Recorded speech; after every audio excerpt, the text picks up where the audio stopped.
Not so long ago, and not so far away, there was a wonderful kingdom. Everyone in the kingdom loved music and were charged a hefty tax by their king to pay for it. The king had a huge orchestra that he kept in the woods outside the castle. From there they could be heard by everyone in the kingdom.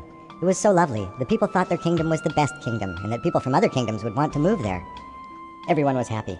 The king, who made lots of money by taxing his subjects to hear the music, the musicians, who had a job, the composers, who were famous, and most of all, the king's friend Haliburtoni, who owned the musical instrument factory. Because he was the only instrument maker there was, he could charge what he wanted, and was a very rich man.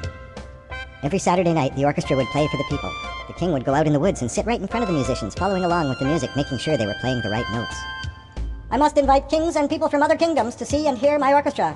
Then they will know my kingdom is the best and move here. I shall be the richest king," he said. The next week, the king invited all the other kings to a special performance. They were very impressed. "You have the best musicians," said King Inarak. "You have the best composers," said King Nindia. "You do have the best kingdom of all," said King Kung.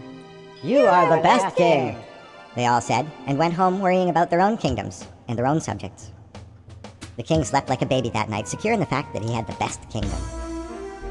The next weekend, the king went to see the orchestra play as usual.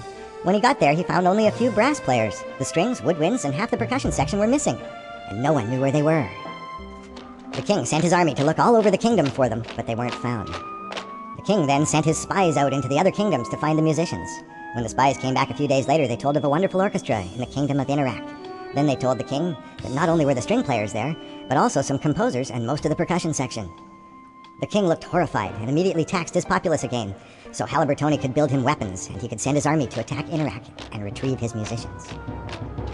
There was a very long war, which the king eventually won, but when the army swept in, they found no musicians.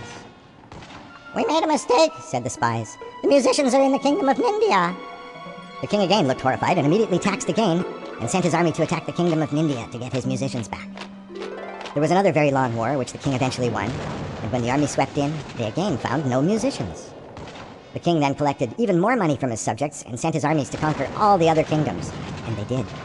When no musicians were found, the king said, "Oh well," and blamed his spies for their bad intelligence. Next, to prevent this sort of thing from happening again, the king had all the remaining musicians killed and had their instruments turned into guns by Haliburtoni, who had the army supply contract. "I hate music," said the king afterwards. "Me too. What shall we do with the bodies?" said Haliburtoni.